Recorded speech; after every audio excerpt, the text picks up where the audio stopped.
السلام عليكم ورحمة الله وبركاته يا حبايب قلبي. فيديو النهاردة مختلف شوية لأننا هنتكلم عن حاجة كل بيت تقريبا بيفكر فيها الأيام دي، وهي إزاي نقدر ندير مصروف البيت ونكمل الشهر من غير ما نحس إننا مضغوطين أو محتاجين كل شوية ننزل نشتري حاجات زيادة. طبعا بعد العيد مباشرة بيبقى في بيوت كتير صرفت جزء كبير من الميزانية، وبتبدأ الأسئلة المعتادة: هنكمل الشهر إزاي؟ هنعمل أكل إيه؟ إزاي هوفر وفي نفس الوقت محرمش أولادي؟ وعشان كده قعدت افكر واحسب وارتب وطلعت ميزانية كاملة لأسرة مكونة من 4 افراد بمبلغ 2500 تقريبا. وطبعا قبل ما نبدأ احب اوضح ان الاسعار بتختلف من محافظة لمحافظة ومن مكان لمكان، لكن الفكرة الاساسية هي طريقة التفكير والتنظيم. اول حاجة هتكلم فيها اهمية التخطيط. ايه هي اهمية التخطيط يا ام اياد؟ انا من وجهة نظري اكبر مشكلة بتواجه اي ست بيت مش قلة الفلوس فقط، لا، اكبر مشكلة هي اننا نصرف من غير خطة. يعني تنزلي السوبر ماركت تشتري حاجة كده تلاقي نفسك رجعتي ب5 حاجات وزيادة.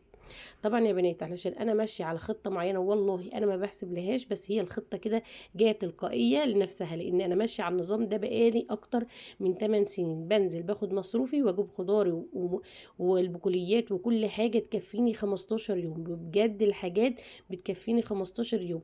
يعني مثلا باخد عمري ما يعني كل فتره لما بتزيد الاسعار بزود، يعني مثلا انا ابتديت ب 500 600 700، دلوقتي لحد الان انا بنزل اخد ال 2000 جنيه، انزل اجيب كل حاجه من فاكهه لبقوليات لخضار لكل حاجه تكفي بيتي لمده 15 يوم.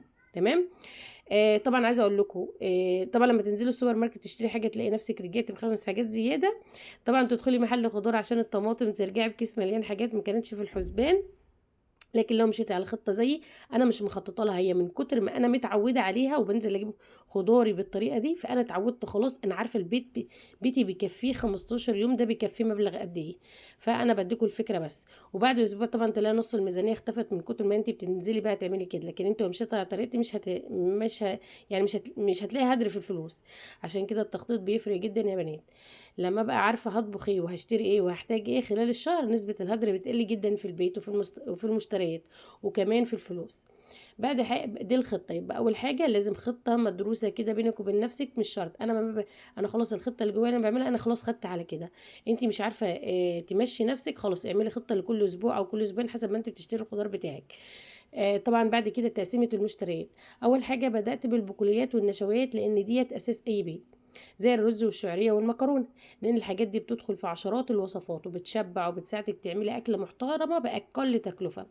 كمان دخلت الفول والعدس المدشوش و... والعدس كمان ابو جبه والفشار. ركزوا على الفشار لان ناس كتير مستغربه الفشار، لكن الفشار من ارخص وافضل التسالي للاولاد بدل شراء اكياس الشيبسي والحاجات الجاهزه. تمام.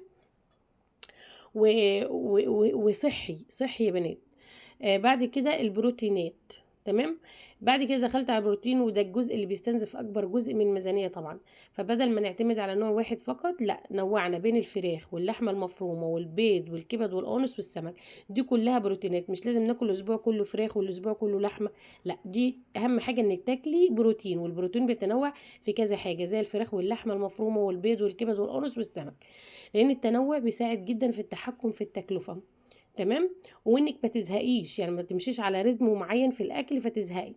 كمان لما اشتري فرخه كامله واقسمها صح اقدر استفيد منها في اكتر من وجبه. طبعا انتوا عارفين ان انا كل شهرين بشتري 10 فراخ، بطلع منهم بانيه وستريبس وبطلع منهم شاورما، وبصوا بطلع منهم كذا وجبه، بنزل لكم كذا فيديو موجود عندكم على القناه. تمام. ودي شيء امهات كتير شاطره فيه، طبعا كلنا شطار بنقدر ان نجيب كذا فرخه ونطلع منها كل الحاجات اللي احنا محتاجينها. بعد كده بدخل على الخضار. الخضار بقى فركزت على الحاجات الاساسيه اللي هو ايه بقى يا بنات. ودايما اقول لكم، دايما ما بنزل اشتري الخضار بكتر طماطم وبصل، قصدي طماطم وبطاطس. الخضار بقى بركز على الحاجات الاساسيه اللي الطماطم والبصل والبطاطس، لان دول تقريبا بيدخلوا في اغلب الطبخات. تمام. واي خضار موسمي سعره مناسب ممكن نزوده حسب الموجود في السوق. تمام. فكرة بقى جدول الغدا يا بنات، انا هديكوا فكرة معينة وانت ممكن تستبدليها بالحاجات اللي ما بتحبهاش. يعني مثلا انا اقول لك النهارده هنطبخ طبخة كذا في الغدا، انت ما بتحبيش الحاجة دي ممكن تستبدليها بحاجة تانية، انا بديكي فكرة بس. تمام. اهم نقطة في الميزانية كلها هي جدول الغدا يا بنات. ليه؟ لان السؤال اللي بيتكرر كل يوم في اي بيت هو هنطبخ ايه النهارده. ولما يبقى عندك بقى جدول جاهز كده الحيرة دي بتختفي جدا من دماغك. اول حاجه يا بنات في اليوم الاول، طبعا الاسبوع 7 ايام، لو انت معاكي ورقه وقلم ممكن تكتبي ورايا، تمام، او ممكن تسمعي الفيديو وتوقفي عن كل نقطه انا بتكلم فيها. اليوم الاول سمك مع رز صياديه وطماطم مخلله، وممكن نستبدل بين الطماطم المخلله السلطه برضو حسب ما انت عايزه، تمام. هي وجبه بسيطه ومشبعه ومحبوبه عند ناس كتير، ومن السمك دي من الاكلات المشبعه جدا ومفيده لينا وللاطفال يا بنات. انت ما بتحبيش السمك، اولادك ما بيحبوش السمك، ممكن تستبدلي اي نوع سمك تاني اللي هو الجمبري، الاولاد بيحبوا الجمبري. اي انواع اللي هو سمك يستدرج جميع انواع السمك عندك، اي نوع انت بتحبيه اعمليه، تمام. اي طبخه انت بتعمليها المهم ان اليوم ده تاكلي فيه سمك، تمام. اليوم التاني مكرونه بالكبد والقوانص، وهي من الاكلات الاقتصاديه جدا وفي نفس الوقت طعمها جميل. او مكرونه باللحمه المفرومه، او مكرونه بشاميل، تمام. في كذا حاجه، يعني مكرونه ممكن تعملي بيها، او مكرونه بالصوص الايه الابيض، ممكن تعملي كذا نوع، او مكرونه وبيض، تمام. اليوم الثالث كبد وقوانص مع بيض وجبنه وعيش. يعني مثلا ممكن نستغنى عن الرز في اليوم ده ونعمل كبد وقوانص، تمام، مع بيض. وانا متعوده بنزل بجيب كل فتره 3 كيلو كبد وقوانص، الكيلو تقريبا عامل 70 جنيه، او حسب ثمنه بيبقى ثمن الفراخ، وبجيبه بقسمه. طبعا احنا 6 افراد فممكن اعمل كيلو الا ربع او كيلو عشان احنا ممكن نتغدى ونتعشى منه، تمام. انتي بس غدا بس ممكن تعملي نص كيلو حسب عدد افرادك، انا بديك الفكره بس يا بنات، تمام. بجيبه بقسمه ما شاء الله كبد، لان احنا يعني أنا عندي الولاد بيحبوا كبد والقوانص بتوع الفراخ التسمين دول جدا، تمام. ممكن تجيبي الكبده بلدي عادي. الكبده المستورده انا بستبعدها لانها يعتبر مش يعني تمام. عندي كمان في اليوم الرابع وراك فراخ مع ملوخيه ورز. طبعا بصوا الاكله ديت دايما البيوت المصريه بتحبها، الرز بالشعريه والملوخيه والوراك الفراخ، وراك بالفراخ. طبعا كل شهرين كنت بجيب فراخ بتاعتي اللي بجيبها 10 فراخ، وكنت بطلع وراك لوحدها كده، كنت بطلع الوراك لوحدها. ليه؟ ممكن تعملها مع الملوخيه والرز بالشعريه، ومن الاكلات اللي اغلب البيوت طبعا بنحبها. اليوم الخامس برضو بانيه مع محشي، ومش شرط بانيه مع محشي، ممكن الناس تاكل محشي لوحده، وممكن تاكل بانيه مع محشي، ممكن تاكلي ستريبس مع محشي، ممكن تاكلي رز ابيض مع محشي، قصدي رز ابيض مع بانيه عادي. احنا بنحاول بس ندي احساس بالتجديد بس عشان ما نزهقش، تمام. انا بديكي فكره، بس الحاجات دي لو انت ما بتحبهاش وولادك ما بيحبهاش ممكن تغيري تبدلي او تغيري، يعني تعملي بدل البانيه ستريبس، او وراك متحمره، او صينيه فراخ بالبطاطس في الفرن، فاهمين. اليوم السادس كوسه باللحمه المفرومه ورز وسلطه. طبعا الكوسه باللحمه المفرومه دي انا جربتها من فتره في الرجيم بتاعي. صراحه يا بنات لما جيت ادوقها وكانت اول مره اعملها حسيت طعمها محتاج رز جنبها، فاهمين.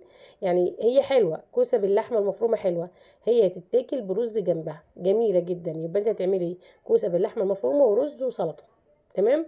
يبقى عندك البروتين اللي هو اللحمه والكوسه الخضار والرز، مشبعه جدا وتغيير، غيري علشان ما تزهقيش. اليوم السابع مسقعه وفول وبطاطس وعيش، اللي هو ايه اليوم الاقتصادي جدا بقى اللي احنا بنلم فيه بواقي البيت، او بنعمل فيه مثلا عدس. ممكن انت تشيلي المسقعه والفول والبطاطس، وممكن تعملي بطاطس وبيض وكشري اصفر، او تعملي يوم تاني كشري مصري. في اكلات كتير، انا بديلك بس ايه نبذه كده، فاهمه انت قسمي. يعني انت مثلا لو انت اولادي، انت ممكن تجيبي ورقه كده وتكتبي ولادي بيحبوا كذا وكذا وكذا وكذا بين القوسين، وتاخدي بقى الحاجات اللي بيحبوها وتعملي منها طبخه، فاهماني. تاخدي نوع بروتين مع نوع رز مع سلطه، كل يوم نوع بروتين، وتجددي ببانيه ستريبس، فراخ في صينيه، لحمه ورز، لحمه وباميه، اي خضار، نوع اي نوع خضار بقى. في حاجه جميله عايزه اقول لكم عليها، وديت ما بيعملهاش الا الست الناصحه اللي زي حالاتي، اللي هي اتجوزت وعدت 17 سنه جواز، مش لسه البنوتات الصغيرات اللي لسه متجوزين. وممكن والله العظيم في بنات في العشرينات شاطره جدا، شاطره جدا جدا يعني. فكره استغلال البواقي، يعني يا مؤيد من اهم الحاجات اللي وفرت معايا فلوس كتير هي استغلال البواقي. انا معروفه في البيت ليا يوم في الاسبوع بلم كل حاجه في الشقه، بلم كل حاجه في التلاجة، بلم كل حاجه في المطبخ، واقول لهم بقى كلوا اللي بقى اللي يعجبكم كلوه. اللي هو لو فضل رز من النهارده، يعني أنا ممكن مثلا عندي رز ابيض من بالليل والله العظيم بيبقى رز ابيض، بروح مثلا يوم ممكن اعمل منه رز بلبن، اغلي لبن واحطه ونسلك. ممكن اعمل منه اي طبخه تانية، احط بطاطس متحمره وبالطين ونسلك يومنا، فاهمين. يبقى انا ما يعني انا لو فضل عندي رز، يعني مثلا انا واكله النهارده رز وعندي رز ابيض، بعمل اي بروتين جنبه، اي بروتين جنبه وخلاص، مش هرمي الرز. افتكس كده اي طبخه واحطها جنب الرز. لو فضل فراخ مثلا، في صدره فراخ او صدرتين فراخ، ممكن اعمل منهم سندوتشات، اعمل منهم شاورما. والله كنت بقطع كده صدور الفراخ واعمل منها شاورما واعمل منها سندوتشات للغداء او العشاء، وبيبقى تجديد وبيعجب الولاد جدا. طب لو فضل خضار، ممكن ادخل الخضار ده في صينيه اليوم اللي بعده، فاهمين؟ يعني انا عندي خضار ممكن ادخله في صينيه بعد في اليوم اللي بعده، واحط عليه اي حاجه تانية. في بيوت بتوفر مئات الجنيهات شهريا بسبب النقطه دي، والله العظيم يا بنات. دي للستات الناصحه الفاهمه يعني. تعالوا اقول لكم اخطاء بقى بتضيع الميزانيه مننا كلنا. ايه هي بقى الاخطاء؟ النزول كل يوم للسوق. كل يوم تنزلي تجيبي خضار، فانت كل يوم هتصرفي 200، كل يوم هتصرفي 300، كل 3 ايام لا انا بعمل ايه؟ انت انزلي فيديوهاتي وهتشوفيها، انا بنزل اجيب خضاري كل 15 يوم، بنزل لكم الاسعار كلها. يعني ممكن اروح اجيب ما شاء الله ما شاء الله اكبر، بجيب الخضار والفاكهه والبقوليات كلها والعيش والبيض والجبن واللبن. هي الحاجه الوحيده ممكن ما اجيبهاش الفراخ او السمك، كنت بجيبهم بس علشان كنت بجيب فراخ كل شهرين، والسمك بجيبه مشوي جاهز من بره، فاهمين؟ فبجيب كل حاجه ما شاء الله. هتشوفوا الفيديوهات وقعدوا ادخلوا كده القناه وانتوا هتشوفوها. تمام.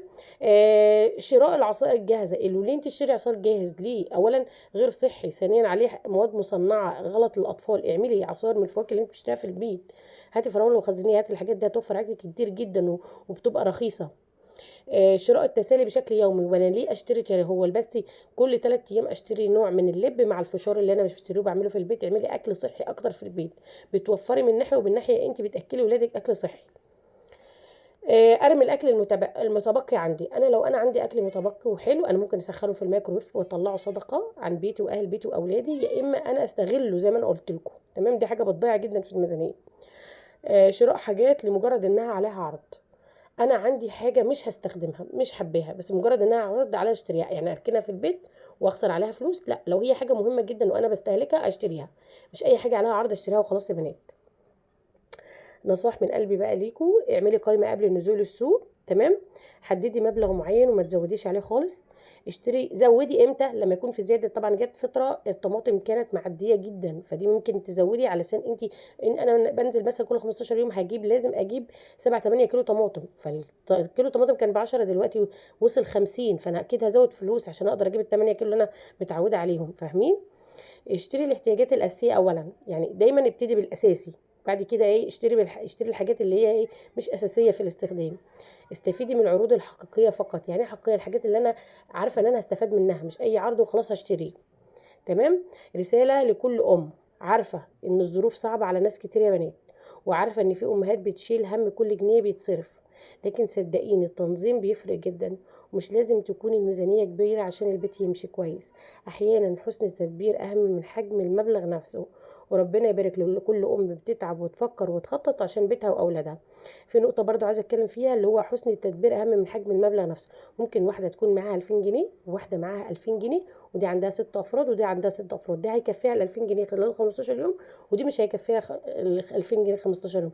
ده يرجع لايه؟ حسن التدبير. حسن التدبير. خليكم واعيين كده وخططي. تمام. دلوقتي عايزه اعرف رايكم بصراحه. هل شايفين ان ميزانيه الالفين ونص ممكن تكفي اسره 4 افراد؟ ولو معاكي نفس المبلغ هتقسميه ازاي؟ واكتر اكله اقتصاديه بتعمليها وبتكفي الاسره كلها ايه؟ اكتبوا لي كل ارائكم وتجاربكم في التعليقات عشان نستفيد من بعض. وما تنسوش اللايك والاشتراك وتفعيل الجرس. واشوفكم على خير في فيديو جديد باذن الله تعالى.